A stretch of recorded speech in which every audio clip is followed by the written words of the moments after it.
Castling gets the king out of the center and activates the rook. Bishop e3 develops the bishop toward the center and supports the pawn on d4. e5 attacks white's central d4 pawn and opens the diagonal for the light-squared bishop. This creates a pawn chain, linked pawns that form a strong structure, developing the knight and increasing influence in the center. Out comes the bishop, helping to solidify the position. This threatens to capture a pawn and win material after the follow-up trades. This prevents the opponent from being able to tactically win a pawn. Right on target, white develops the knight and attacks the center. This is the strongest option.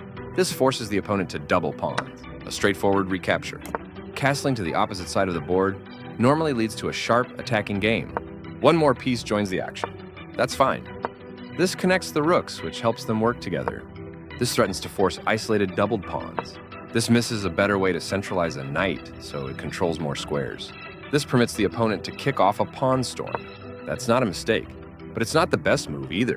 This is a fair move, kicking off a pawn storm. The better move was to push the pawns further toward the king. This allows the opponent to push the pawns further toward the king. White keeps the momentum, moving the pawns forward. The pawns are advancing, aiming straight for the king. Very precise. There were worse moves, but also something much better. A very strong play. One of the best moves. That's fine. The best option was to attack a pawn chain. White's piece has moved to a square with greater activity and control. The better move was to attack a pawn chain. The better move was to force weakening the pawn structure around the king. This is not the right idea. This strikes at the center to fight for space. The piece finds a new active square. This is an equal trade. Takes back.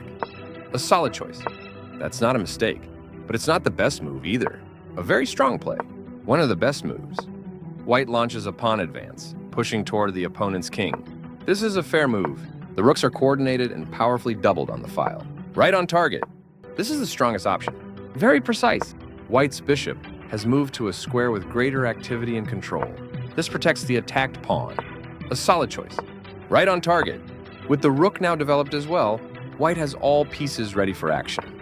This is the strongest option. That's fine. That's not a mistake, but it's not the best move either. This doubles the rooks on a file, which allows them to team up to create threats. A very strong play. Very precise. This loses material. This wins material. This moves the rook to safety. That pawn was free for the taking. Right on target. White will be winning a pawn with that fork. This defends a knight that was under attack and had no defenders. That was a free pawn. This move puts the pawn on a safer square. This wins a tempo by threatening a queen and forcing it to move away. This wins material. This pins a pawn, which restricts its mobility. One of the best moves. Taking that pawn will win material with the correct trades. A clear recapture. A straightforward recapture.